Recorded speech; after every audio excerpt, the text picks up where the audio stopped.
TVC 16. Aqui você se vê.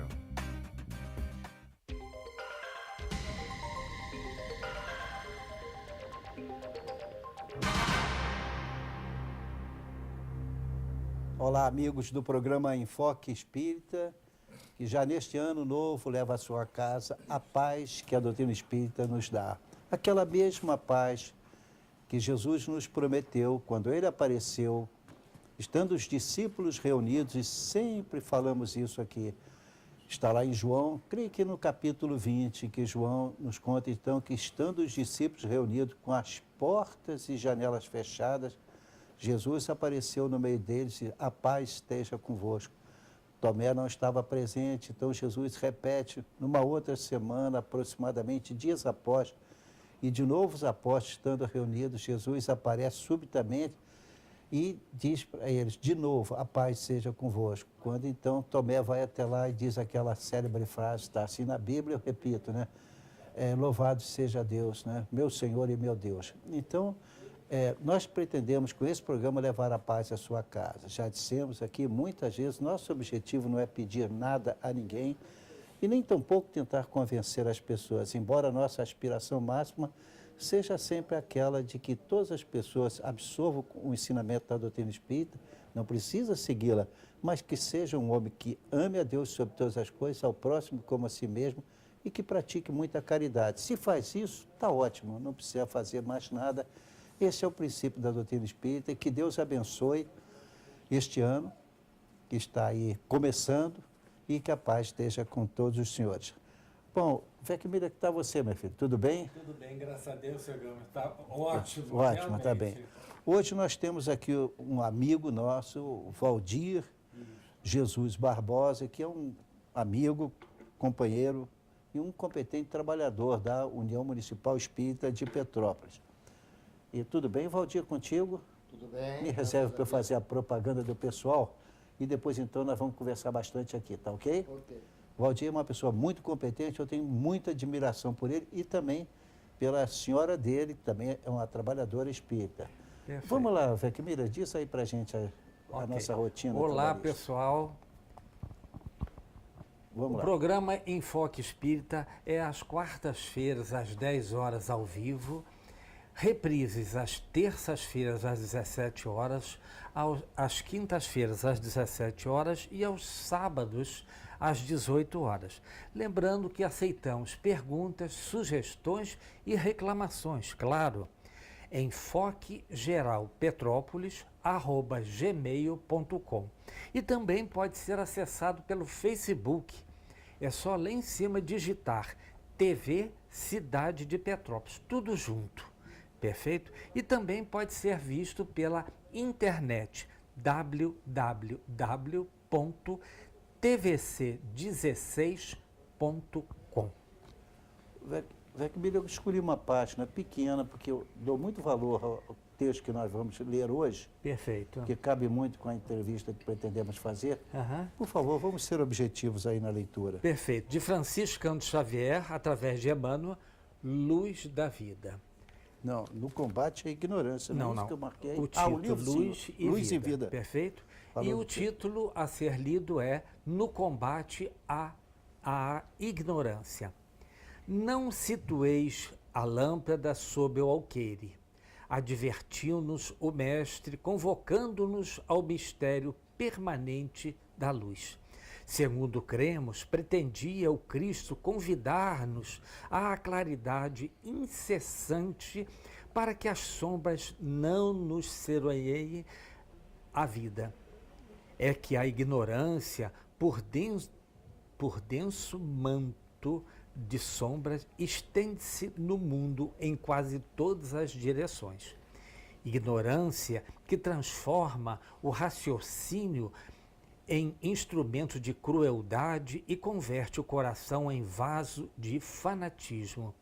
Ignorância que amortalha as consciências alfabetizadas ou não, cristalizando-as em deploráveis processos de desequilíbrio e delinquência, desde a guerra que devasta nações, cultas e industriosas, até o círculo do homem selvagem, circunscrito ao primitivismo da própria taba. Ignorância, à maneira de lama que tudo alaga, metamorfoseando casas erguidas ao culto divino em piras de ódio e lares simples em ribaltas de insensatez. Diante do nevoeiro que nos empana o entendimento egresso da animalidade primeva, condói-se naturalmente o Senhor, exortando aos seus tutelados para que redimam a terra do cativeiro de sombras. Desse modo, é justo procuremos guardar esse ou aquele recurso terrestre, quais sejam o alimento e o agasalho, mas à luz do conhecimento superior que nos vibra no espírito, pede também exteriorização incansável em todas as áreas da vida, para que, através do sentimento e da ideia, da palavra e da ação, por exemplo, e pela atitude, venhamos a expressá-la por todos os meios ao nosso alcance, sob a inspiração do amor infatigável, a fim de que o trabalho e o progresso, a fraternidade e o discernimento nos livrem de todo o mal. Como sempre, a página do Chico é uma maravilha, né? Recebida pelo Chico, obviamente. Emana um espírito superior e a gente fica admirado de ver quanta beleza existe nas páginas dele. Hoje nós estamos entrevistando o nosso irmão Valdir Jesus Barbosa. Não está assim há tantos anos em Petrópolis, para a infelicidade nossa, mas agora temos a alegria de tê-lo conosco aqui, ele e a esposa. E ele já exerceu alguns cargos em várias instituições e em cidades diferentes, esteve em Brasília também. E vou chamá-lo apenas de Valdir, porque ele é um amigo querido. E eu gostaria de entrevistá-lo. Então, para começar, vejam que nós estamos colocando o tema de propósito, porque quantas pessoas existem que têm vontade realmente de ir até um centro espírita, principalmente quando se dá conta das belezas recebidas pelo Chico Xavier. Então, essas pessoas querem um centro espírita, mas alguns têm realmente medo de ir até lá. Outros acham que ali vai ser uma coisa pecaminosa ir até lá, ou vão pedir isso, aquilo e aquilo outro, ou vão proceder de uma forma moralmente não correta. É sobre isso que queremos, então, iniciar esse ano de 2019 falando sobre isso. Bom dia, eu selecionei aqui alguma coisa dizendo o seguinte. Existem pessoas que têm muita vontade de ir a um centro espírita, mas eles têm medo. E, para esclarecimento do nosso espírita, do público que é espírita ou não, tá? O que é um centro espírita? Se eu for até lá, o que eu vou encontrar num centro espírita? Primeiramente, gostaria de agradecer a oportunidade de estar aqui presente nesse programa, no primeiro programa do ano, 2019, né? E levar um abraço fraterno a todos que nos escutam, desejando a eles e a nós também que possamos ter um ano com muita força, com muita determinação, na busca constante da paz, mas é a paz que o Mestre Jesus nos deixou, que é a paz do Espírito, não a paz do mundo. Buscar essa paz é o nosso grande objetivo do nosso processo evolutivo. Claro. Respondendo a esta pergunta, querido Gama, primeiro nós temos que lembrar do Mestre Jesus. O Mestre, que há 2000 anos atrás esteve conosco, ele criou um grupo de convivência através do chamamento dos seus discípulos. Com este grupo, ele ensinou. Com esse grupo, ele instruiu. E com esse grupo, ele estudou. Como exemplo, nós podemos trazer o Sermão da Montanha, que é um grande estudo a respeito da questão da psicologia humana. Ele fez atendimento fraterno, que nós chamamos hoje, né? Da problemática humana. Ele atendia as pessoas na sua problemática humana. E como exemplo, podemos trazer Maria de Magdala, ou Maria Madalena, que teve as suas problemáticas e foi atendido pelo Mestre Jesus. Ele realizou o diálogo com os espíritos, num processo de conversação e de instrução naqueles momentos, que é a questão de conversar com aqueles nossos irmãos que ainda não entendem e não entendiam o processo evolutivo da vida, processos obsessivos. Ele, o Mestre Jesus, trabalhou na divulgação das leis de Deus para todos os dias da nossa vida.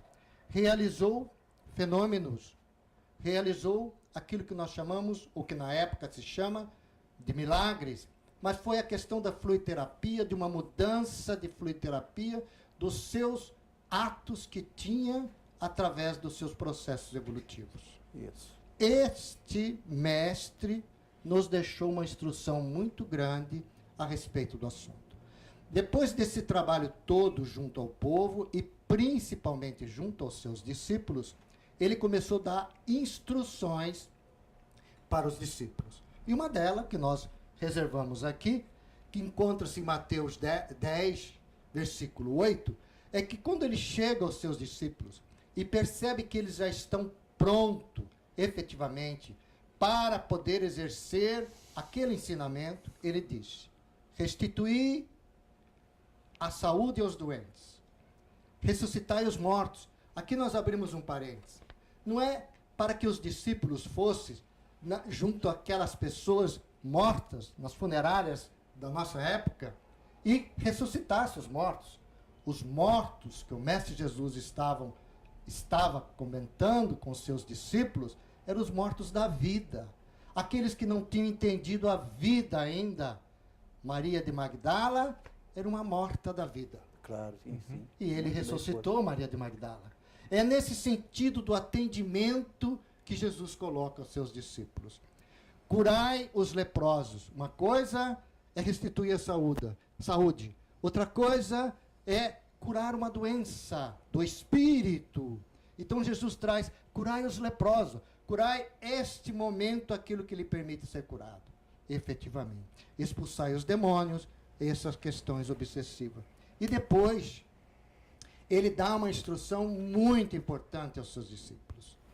Dai de graça o que de graça recebeste. Isso. Ou seja, recebeste instruções da forma da questão da lei de Deus. Recebeste o dom, vamos chamar assim, da questão da fluiderapia, da questão da cura, da questão do atendimento. Então, isso nós não podemos cobrar. Porque Jesus deixou bem claro: dai de graça aquilo de graça recebeste. Depois desta forma que o Mestre Jesus colocou aos discípulos, nós vamos ver dentro da nossa história um resgate. E esse resgate aconteceu com Francisco de Assis mais ou menos no ano 1000, efetivamente.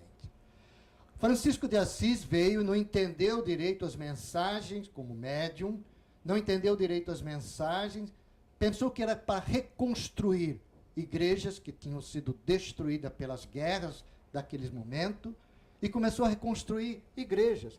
Mas, na realidade, os espíritos que lhe falavam ao seu coração é para reconstruir a forma de colocar as leis de Deus perante a humanidade. E Francisco de Assis, assim que conseguiu entender, começou a praticar, a instruir, a fazer atendimento, a fazer todo este processo que o Mestre Jesus colocou através da sua ordem criada. Não entendeu, ou as igrejas, ou a igreja da época não entendeu, e distorceu um pouco o entendimento e a instrução que Francisco de Assis nos colocou. Fazendo com que ele morresse chagado, um pouco triste com a realidade, né? Fazendo com que ele morresse triste com a realidade, efetivamente, porque o objetivo era outro, era resgatar aquilo que o Mestre Jesus tinha colocado para ele. Então nós vamos daí andar mais 800 anos, né, a história depois de Francisco de Assis, encontrando-se um planeta, o nosso planeta, de uma certa forma, já com uma tecnologia para a época avançada, uma filosofia, uma psicologia, uma psiquiatria, a ciência deu um avanço muito grande, nós vamos encontrar na França, aonde era o berço, digamos assim, daqueles grandes pensadores do nosso planeta, na época, da cultura, vamos encontrar a reencarnação de Hippolyte Léon de Désirs-Rivail, que teve uma instrução, uma pessoa que tinha uma capacidade muito grande intelectual, de conhecimento, e tem esse contato com a questão do mundo espiritual. Em 1857, Allan Kardec, que é o pseudônimo de Hippolyte Léon de Désirs-Rivail, ele traz ao mundo o Livro dos Espíritos. Revoluciona uma forma de entender. E nós vamos perceber a grande importância que tem esse livro no meio aonde se estuda a questão do Evangelho de Jesus. Foi o início. A história nos traz, e a realidade nos mostra, que Kardec, sentindo-se preocupado com a quantidade de cartas que eu estava recebendo, em janeiro de 1858, ele cria um mecanismo de comunicação, que é a Revista Espírita de Estudos Psicológicos. Recebia aquelas quantidades de cartas e respondia os artigos através da revista. Era o meio de comunicação da época. E este material todo, iniciado em janeiro de 1858, nos serve de estudo profundo para entender como Kardec organizou a doutrina espírita.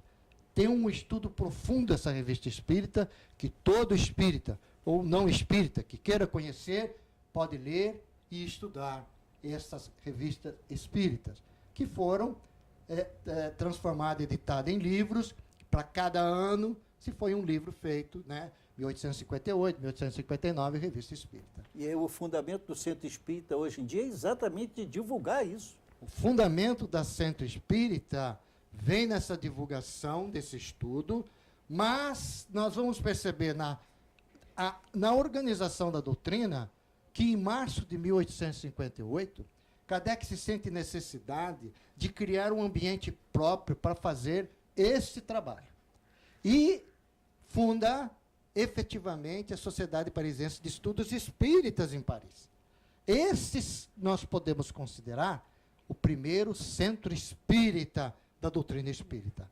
É o primeiro centro espírita. Neste estudo, Kardec começa a desenvolver um trabalho mais mediúnico, de trabalho, de efetivamente a respeito disso. Lança em 1861 o Livro dos Médiuns. Não, pode Livro seguir, dos Médiuns. Siga, eu vou lhe pedir. No seu capítulo 30 do Livro dos Médiuns, Allan Kardec coloca o regulamento da Sociedade Parisiense Espírita de Estudos, aonde nos dá uma visão da sua organização, de como deveria ser, como foi na época, a organização de um centro espírita, vamos assim chamar essa sociedade. Nós vamos ver no Livro dos Médiuns, esse capítulo 30, de uma importância fundamental para dar início às colocações de um centro espírita. Permita, Valdir, nós precisamos fazer o primeiro intervalo. Nós nos preocupamos muito com, digamos assim, a psicosfera existente no nosso país. Nesse ano que se inicia, com uma certa desesperança nas pessoas, e colocando tudo numa única pessoa que representa o anseio de toda uma coletividade. Não vamos analisar esse aspecto, mas que nós precisamos entender melhor o que é um centro espírita, a sua extraordinária missão, a imensa revelação que ele nos trouxe. Isto sim é o objetivo máximo e deve ser da vida de qualquer um que esteja batalhando para cumprir de alguma forma o objetivo de levar o conhecimento da doutrina espírita sem que necessariamente as pessoas se transformem em espíritas, mas que se transformem em homem de bem. Nós vamos ver excelente a atuação do Valdir. Eu pediria apenas aos telespectadores, em 1 minuto mais nós voltaremos. 1 minuto somente. Até já.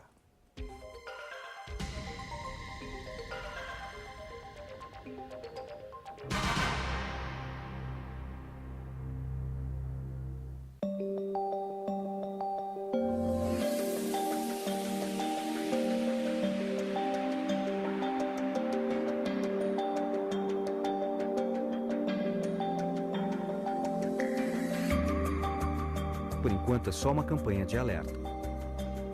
Adote o consumo consciente de água já, para que daqui a pouco não seja a gente nessa situação.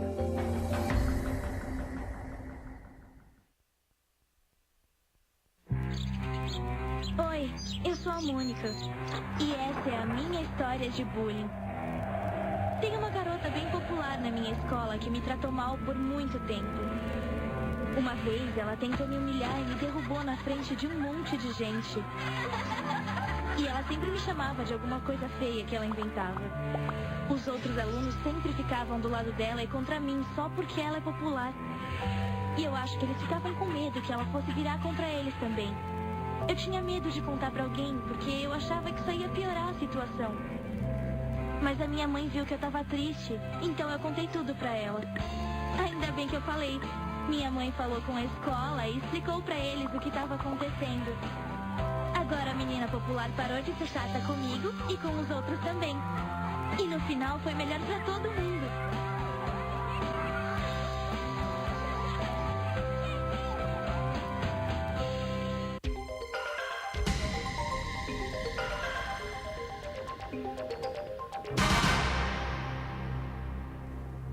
Estamos de volta com o segundo bloco do programa Enfoque Espírita e vamos devolver a palavra ao nosso irmão Valdir, que está quase fazendo uma conferência, e é isso mesmo que nós queremos, para que ele possa penetrar mais profundamente aquilo que o povo precisa saber sobre um centro espírita. Valdir, por favor, continue falando do trabalho de Kardec e seus seguidores. Kardec, quando lança, em 1861, o Livro dos Médiuns, que é uma organização do trabalho dentro da doutrina, da parte científica da doutrina, que ele vinha trabalhando desde 1857 nesta área, especificamente na parte científica, na relação do mundo material com o mundo espiritual, Kardec já começa a sentir a necessidade de um trabalho mais amplo dentro do aspecto do Evangelho do Mestre Jesus. Nós vamos perceber nos artigos da Revista Espírita, até antes de 1861, Kardec já com temas evangélicos, porque dentro da sua organização ele já estava trabalhando o Evangelho segundo o Espiritismo. Quando em 1862, só para lembrar, o Evangelho foi editado, a primeira edição, em 1864.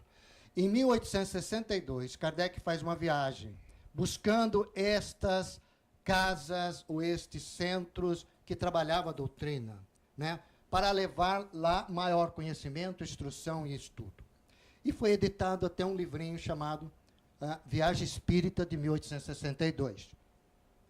Me destaco aqui já a importância de Kardec a respeito do Evangelho, aonde num dos seus discursos ele nos diz, me permite ler, coloco em primeira instância o consolo, que é preciso oferecer aos que sofrem. Erguer a coragem dos caídos, arrancar um homem de suas paixões, do desespero, do suicídio, detê-lo talvez no limiar do crime. Não vale mais isto do que lambris dourados? Não vale mais isso do que dinheiro? Não vale mais isso do que bens? Não vale mais isso de nós utilizarmos aquilo que o Mestre Jesus falou, dai de graça o que de graça recebesse? Nós vamos perceber nestas palavras de Allan Kardec a forma que o Mestre Jesus nos colocou. A forma que ele tratou Maria de Magdala, vamos trazer aqui como exemplo, levantando-a da sua morte como vida encarnada para uma vida espiritual de renovação. Por isso, talvez ele tenha feito com que ela recebeu logo a informação de que ele estava vivo, né? Continuava vivo, apesar de ter desencarnado. É verdade. Trazendo para os nossos dias de hoje, para responder a pergunta, o que é uma casa espírita, nós vamos primeiro trazer uma frase de Emmanuel, que nos faz um resumo muito sucinto do que é uma casa espírita, mas de uma profundidade muito grande daquilo que nós vamos conversar. Uma casa espírita é uma escola. A escola, nós aprendemos, nós nos instruímos, nós crescemos. É uma escola. É o local onde nós temos instrução. É o local onde nós ganhamos conhecimento. Onde podemos aprender e ensinar aquilo que Jesus falou. Dai de graça aquilo de graça recebesse. Então, todos nós dentro de uma casa espírita, quando nós aprendemos alguma coisa, nós já temos condições de ensinar alguém que está precisando. Plantar o bem. Porque se nós ali vamos estar aprendendo o bem, nós temos que praticar o bem. Então, Emmanuel nos diz, a casa espírita é o local que nós começamos a plantar o bem, efetivamente.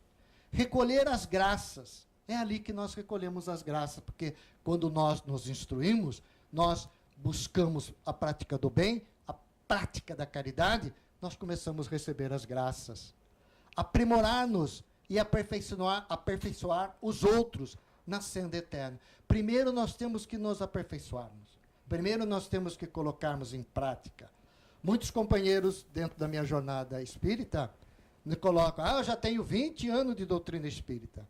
E eu às vezes pergunto para aqueles que eu tenho maior intimidade, você mudou a sua forma de pensar quando você chegou na casa espírita e hoje? Ou você continua pensando as mesmas coisas? Continua, talvez não falando, mas o pensamento é uma força muito grande. Se você continua pensando a mesma coisa como você chegou à casa espírita, não adianta ter 20 anos, 30 anos, 40 anos, 50 anos.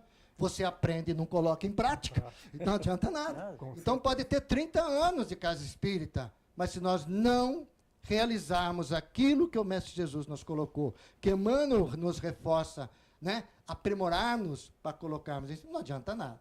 As atividades básicas de uma casa espírita, dentro da doutrina espírita, nós temos muitas questões espiritualistas por aí. Muitas questões espiritualistas. Não são doutrina espírita. Isso que nós temos que deixar bem claro. Claro, evidente. Não são doutrina espírita. É o fenômeno mediúnico, mas não é da casa espírita. Fenômeno mediúnico, a história nos traz de diversas formas, Claro. desde quando o homem está encarnado. Desde que o homem está encarnado. Pitonisas e outros mais a respeito do fenômeno mediúnico. Mas não temos essa questão de cura, efetivamente. Não temos. A questão desta cura, a questão de buscarmos a cura do espírito, efetivamente, dentro da doutrina espírita, é através das suas instruções. Médiuns podem ter esta capacidade de cura, sem dúvida nenhuma. Isso nós vamos ver dentro da história, diversos médiuns com essa capacidade de fluidos de cura, como Jesus trouxe para a humanidade. Mas dai de graça o que de graça recebesse. Vamos ver, dentro deste campo imenso da espiritualidade e da psicologia humana, diversas seitas, respeitamos-as todas elas. Todas elas que busquem os ensinos do Mestre Jesus têm um respeito, porque todos têm um caminho até o Pai, até o reino de Deus. Mas dentro da doutrina espírita, no estudo das obras básicas de Allan Kardec, no estudo da revista espírita, nós temos que seguir algumas regras. Alguns princípios. Não podemos fugir. Nós não podemos dizer que é uma casa espírita se nós não seguimos os princípios doutrinários da doutrina espírita. Não tem como. Um desses princípios é promover, com vista ao aprimoramento íntimo do ser e dos seus frequentadores, o estudo metódico, sistemático, de explanação através das palestras públicas. Nós vamos ver daqui a pouquinho sobre essa questão das palestras públicas. Então, são estudos doutrinários, metódicos, que a Casa Espírita vai transferindo para aqueles frequentadores a doutrina espírita, o Evangelho de Jesus, o consolo, e vai promovendo o ser para essa busca. A Casa Espírita, conforme nos diz um companheiro nosso, é o atendimento de almas, encarnadas ou desencarnadas. Atende-se todas que ali chegam na busca do seu conhecimento. A doutrina espírita, nós temos que buscar os 3 aspectos da doutrina espírita.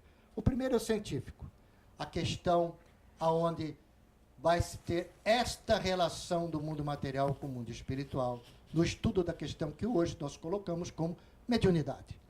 A segunda é a questão filosófica, da onde eu vim, para onde eu vou, o que eu fiz, o que eu tenho. É o estudo da doutrina.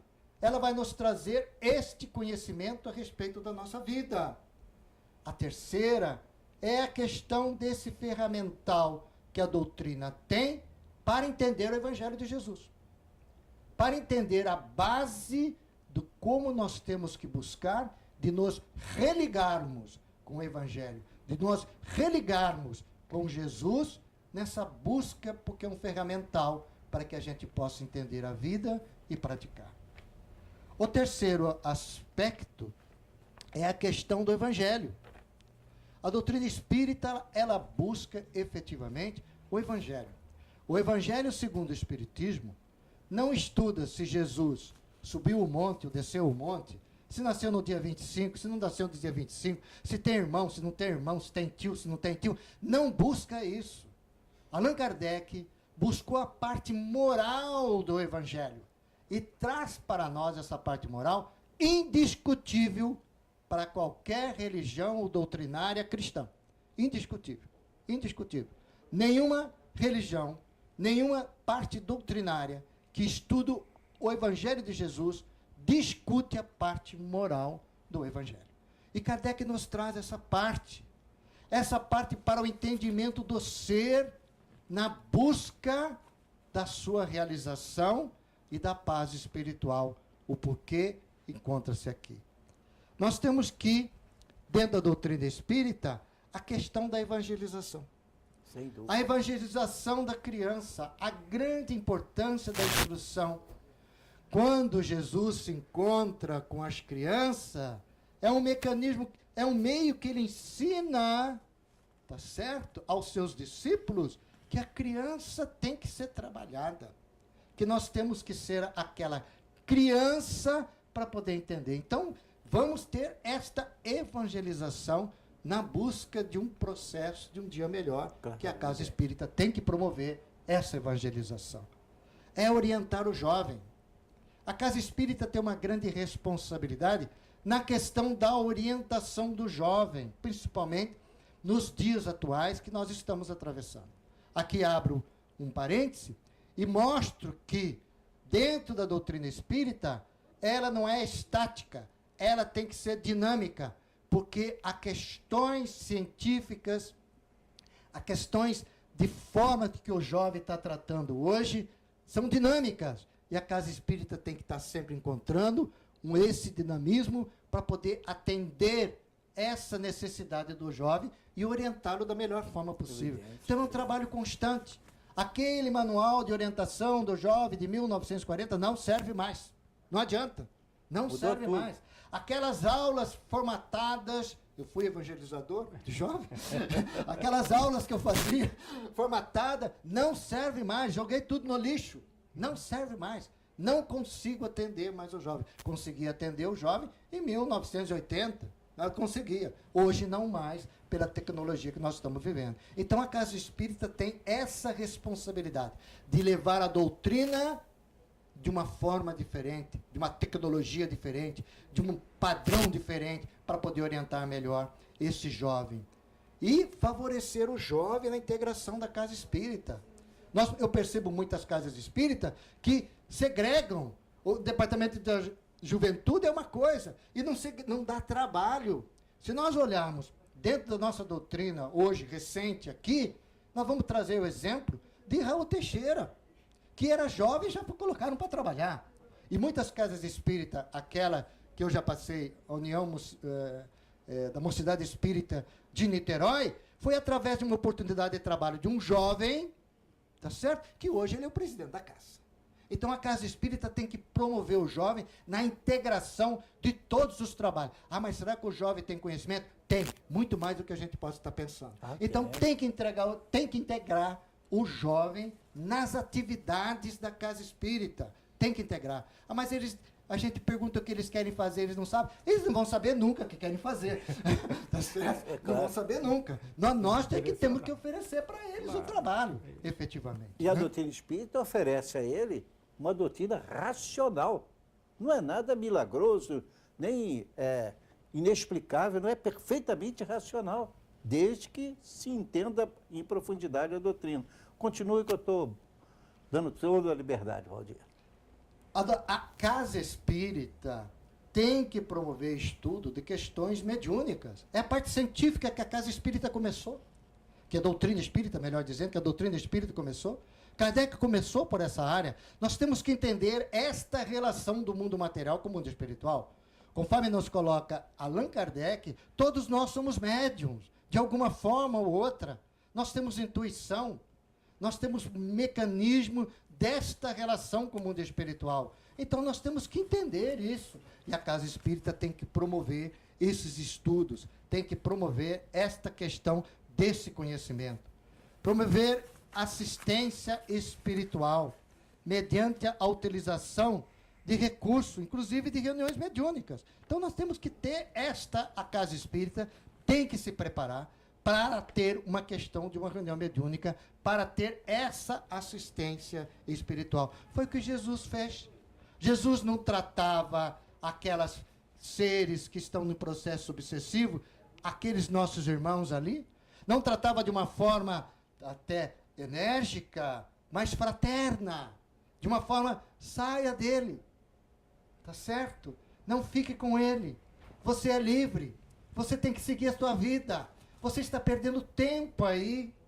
Jesus tratava dessa forma. É que nós lemos o Evangelho e demos uma conotação de rigidez, mas Jesus nunca foi rígido. Jesus falava com ternura. Saia dele para seguir a tua vida, meu irmão.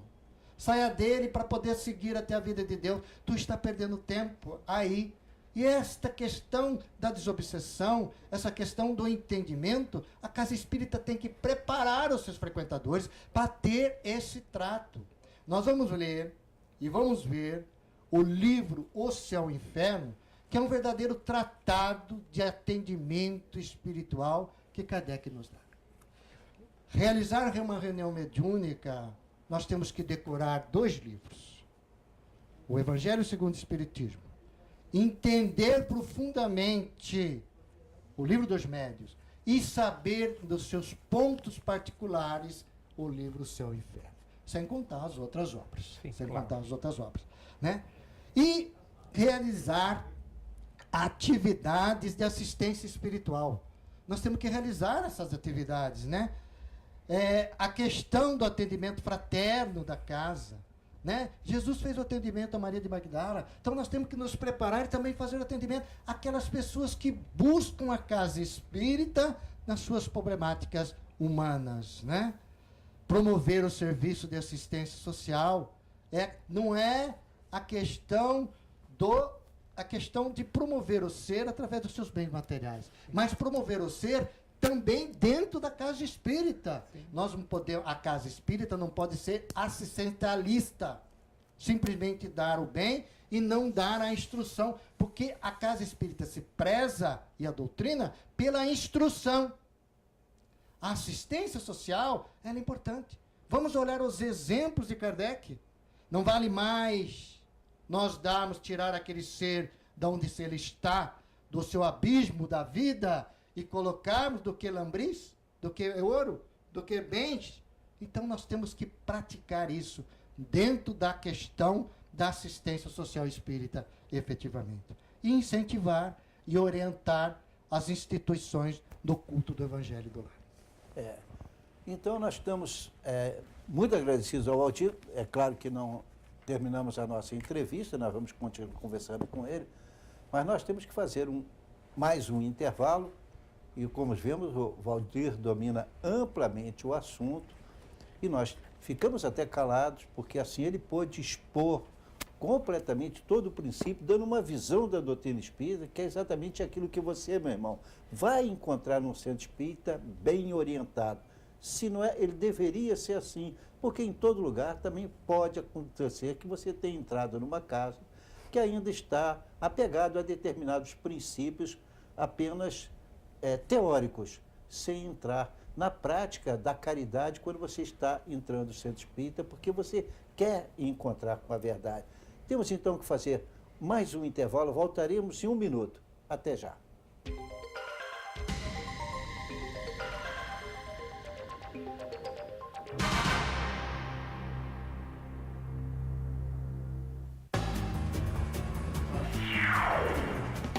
As consequências trágicas que o bullying vem provocando não é nenhum filme de terror.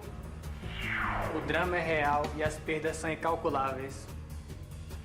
Não queira viver este filme de lágrimas e dor. Não haverá final feliz nem para a vítima e muito menos para o agressor. Não seja o vilão dessa história.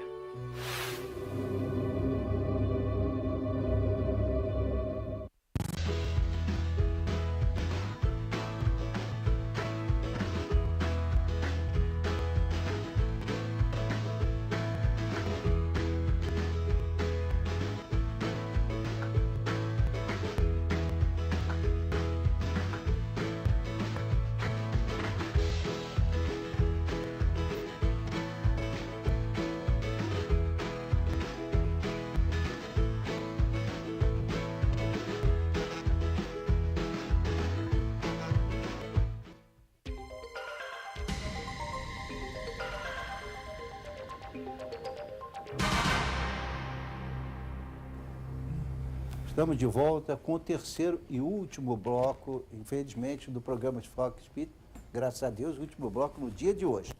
Mas então, Valdir, vamos continuar. Agora, permita-me fazer algumas perguntas. Quer dizer que uma pessoa, então, pelo que já foi explanado pelo querido amigo, com muita competência, então a pessoa pode ir a um centro espírita sem medo, sem esperar grandes fantasias e sem tomar sustos? Qualquer pessoa pode, uma casa espírita, da doutrina espírita, né, ou outras casas, né, porque sem susto, sem medo, não vai encontrar fenômenos numa casa espírita. Vai encontrar pessoas, espíritos encarnados, dentro de um corpo doutrinário, para poder atender.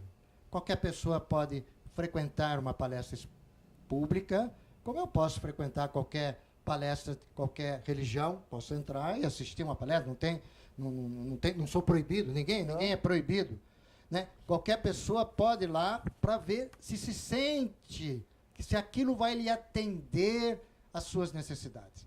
Tem sempre alguém para dar qualquer orientação a respeito da doutrina. Tem um atendimento fraterno, qualquer pessoa pode ali ver, olhar, estudar. A FEB, há algumas décadas, né, mais ou menos 30 anos, publica uma organização que chama Estudo Sistematizado da Doutrina Espírita.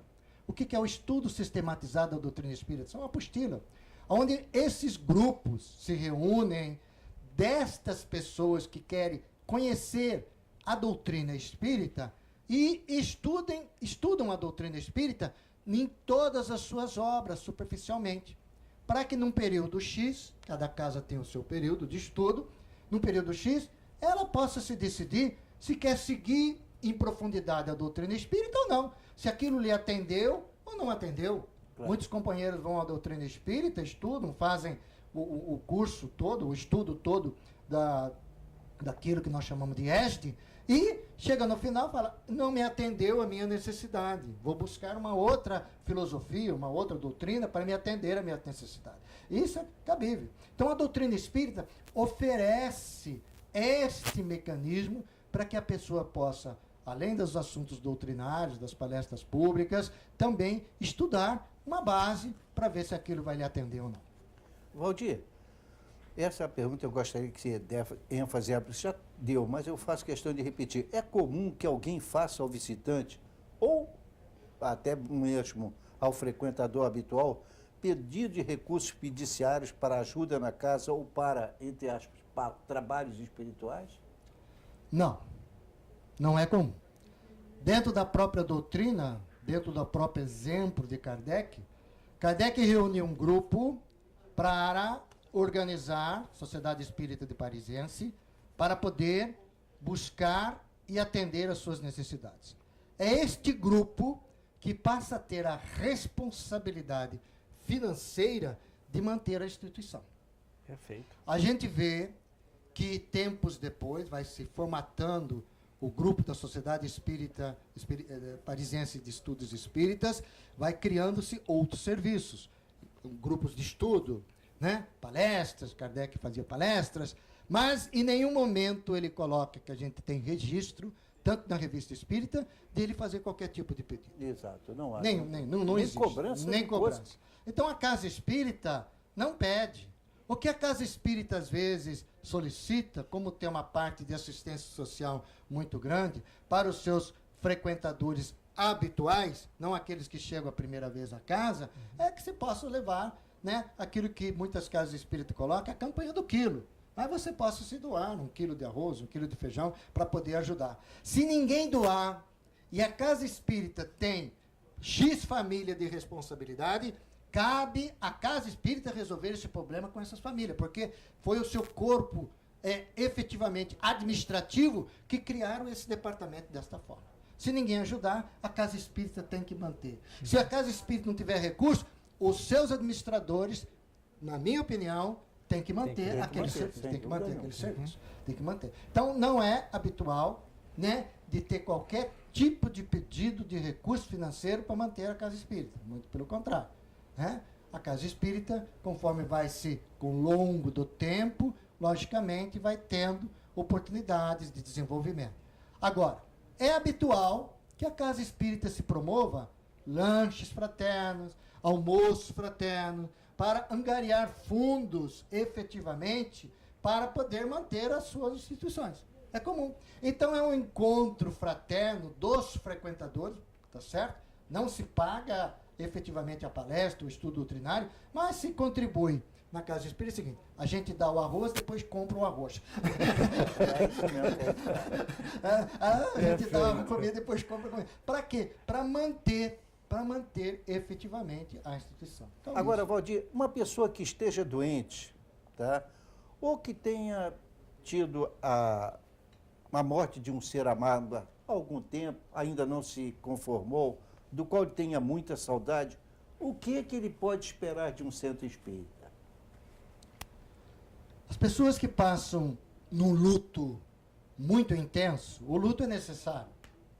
Aquela dor da perda de um ente querido, isso é muito necessário para que a pessoa possa se renovar, se repensar, se reestruturar novamente, dependendo daquele ente querido.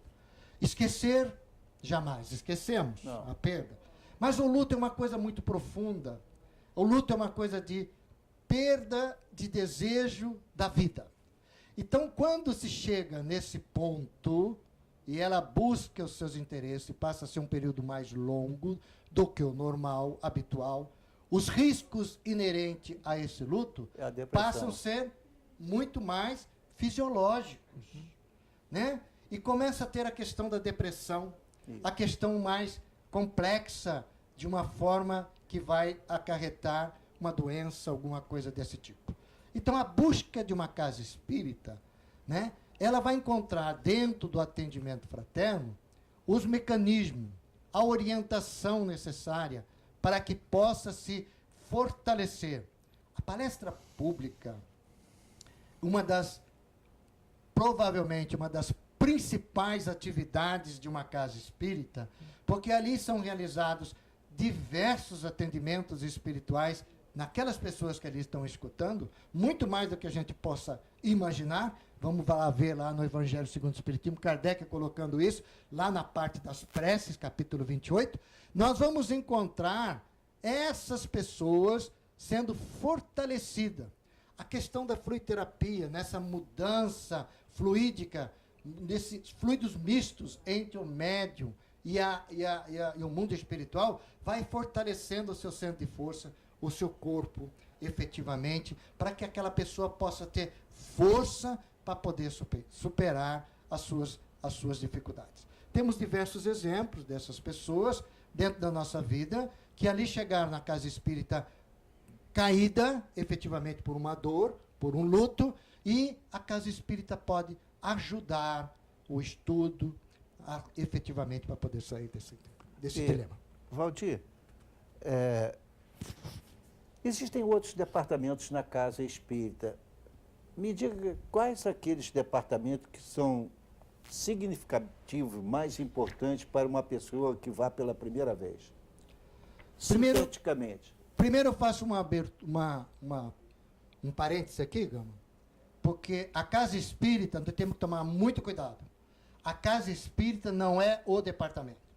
Nós temos uma questão de personalismo, todos nós temos nosso personalismo. E às vezes a pessoa responsável por aquele departamento efetivo acha que aquilo ali, ele é o dono daquilo ali. A casa espírita, ela é formada dos diversos departamentos. O departamento não é a casa espírita. Isso nós temos que deixar bem claro. Então, o departamento de assistência social não é a casa espírita.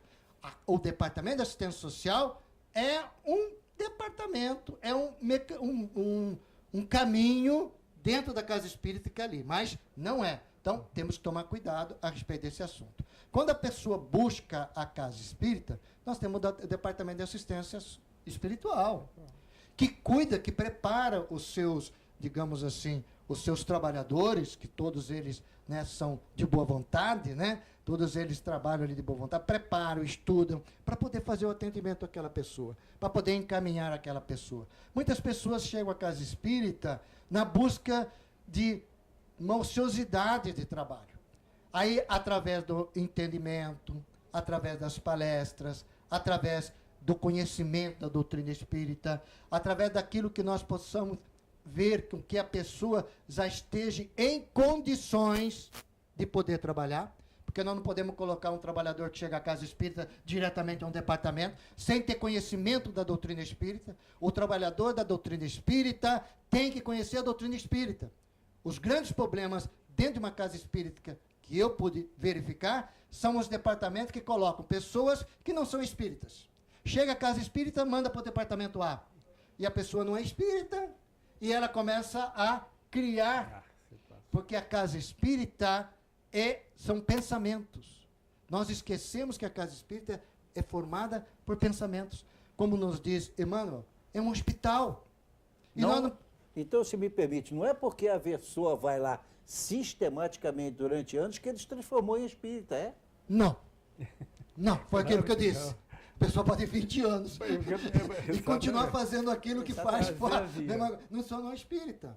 Então tem que estudar, ela tem que mostrar o interesse da sua mudança efetiva para poder angariar. Então tem que ter um conhecimento, tem que saber o que é a doutrina espírita para poder atender efetivamente. Então a responsabilidade desses departamentos que atendem as pessoas que chegam à casa espírita pela primeira vez é muito grande.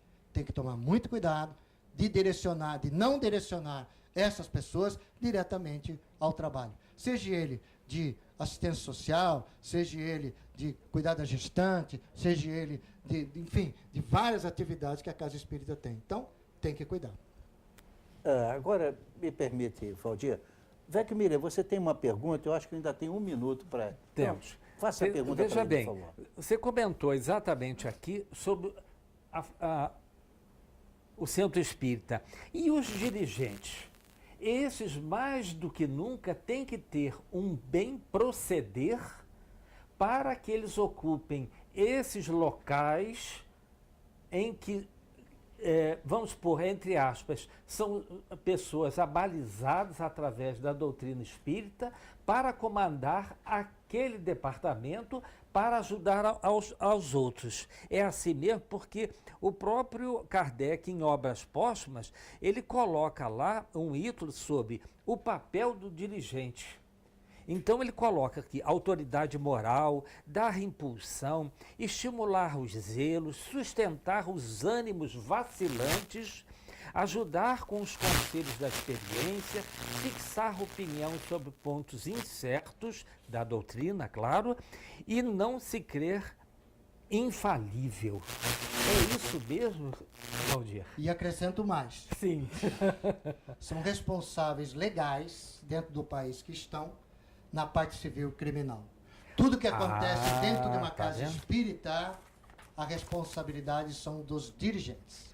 Então o dirigente, além do conhecimento doutrinário, da sua forma de ser, do seu esforço, da sua mudança moral, do seu esforço constante, ele tem que saber que a responsabilidade de tudo que acontece dentro da casa espírita são dos dirigentes legais da sua constituição, conforme estatuto da casa espírita, perante as leis do país que se encontra. No Brasil, lei civil e lei criminal. Eu fiquei muito feliz com essa sua resposta, porque muitas vezes a gente vê um centro espírita funcionando fora dos princípios exarados pela doutrina espírita. E, no entanto, as pessoas confundem o fato de haver um centro espírita que não está procedendo corretamente com a doutrina espírita. Não é assim. Então, isso foi muito importante o Valdir citar, porque às vezes as pessoas colocam, então, como se aquilo se generalizasse. Não. O médium pode errar, o dirigente da casa espírita pode errar. Mas os ensinamentos, como estão contidos na doutrina espírita, esses não endossam esse tipo de procedimento. E é por isso que fiz questão absoluta de começar esse ano de 2019 ouvindo essas coisas de um irmão que eu acho profundamente bem orientado e vivido na vida e que pôde trazer esse conhecimento. E eu gostaria que isso ficasse bem marcado na mente de cada um de nós que esteja acompanhando no programa, porque este é realmente o objetivo maior da doutrina espírita. Reconhece o verdadeiro espírita pela sua transformação moral, pelos esforços que emprega para vencer as suas más inclinações. Se você não consegue vencer essas más inclinações, apesar de estar lá todo dia dentro do centro espírita, o que você pode esperar de passar isso para terceiros? Então, pelo procedimento, se vê logo que a casa pode ter aquele título, mas não é isso. Da mesma forma como você tem na esperança de que, quando você vai mandar o seu filho para a escola, ele vai aprender lá, mas ele vai aprender bons costumes, dignidade, instrução, prática, teórica também. Mas, se a casa se desvirtua e começa a aplicar, ou se essa instituição começa a aplicar coisas que não são lógicas, não são da razão, não devia ser aplicado daquela maneira, há um desvio ético, não se pode dizer que todo o ensino do país está contaminado, mas aquela escola, aquele momento, está aplicando errado. Diga, Vecmília. Então, aí nós caímos exatamente numa coisa, eu acho que fundamental dentro da casa espírita. Aliás, Leon Denis diz isso através do livro Depois da Morte. É sobre o dever, no caso dos dirigentes. É o conjunto das prescrições das leis morais. Aí eu boto reticências, que é bem grande claro, o parágrafo. Essa prescrição das leis morais, mais do que nunca, devem ser colocadas pelos seus dirigentes para que todo o conjunto do centro espírita pode seguir em frente. É isso, Valdir? Correto. A cada época, nós vamos ver dentro da nossa história, da doutrina, nós temos um momento da doutrina espírita, né?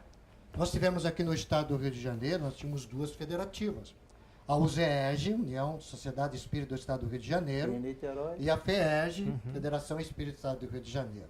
Hoje nós temos uma só, tá certo?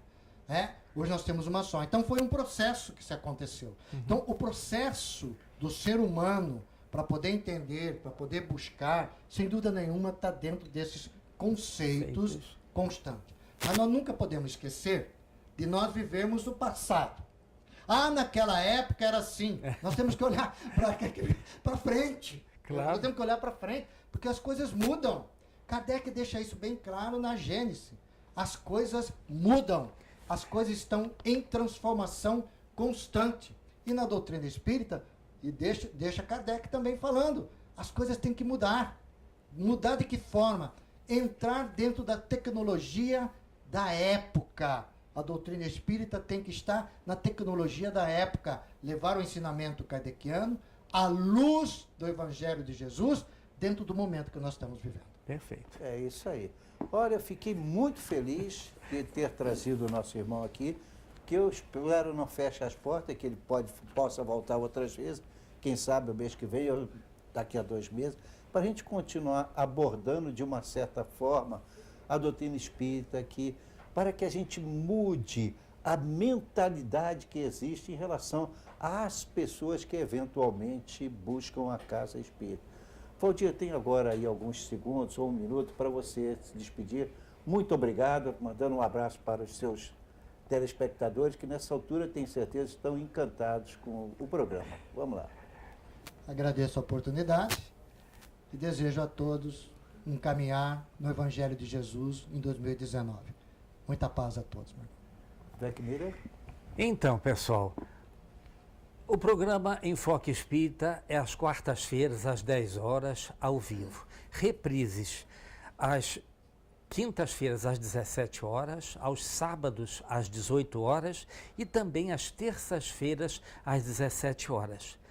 Mantenhamos pela vida o amor a Deus, a Jesus e ao próximo, pedindo o maior dos dons, o amor. Tenhamos paz. Estamos em um ano que está começando. Então vamos procurar seguir aqui os ensinamentos que vêm dessa frase de Chico Xavier. Antes, Valdir, muito obrigado. Ficamos muito agradecidos com a sua presença, tá? Ficamos devendo esse favor a você. E ficamos então com essa frase do Chico, que ela também nos fala para fazer um novo começo. Como Maria Madalena teve um novo começo, já era viva, mas a partir daquela hora ela nasceu de novo. Então, olha o que o Chico deixou para nós, que foi sempre a palavra com a qual nós encerramos sempre a nossa pequena referência aqui. Embora ninguém possa voltar atrás e fazer um novo começo, qualquer um pode começar agora e fazer um novo fim.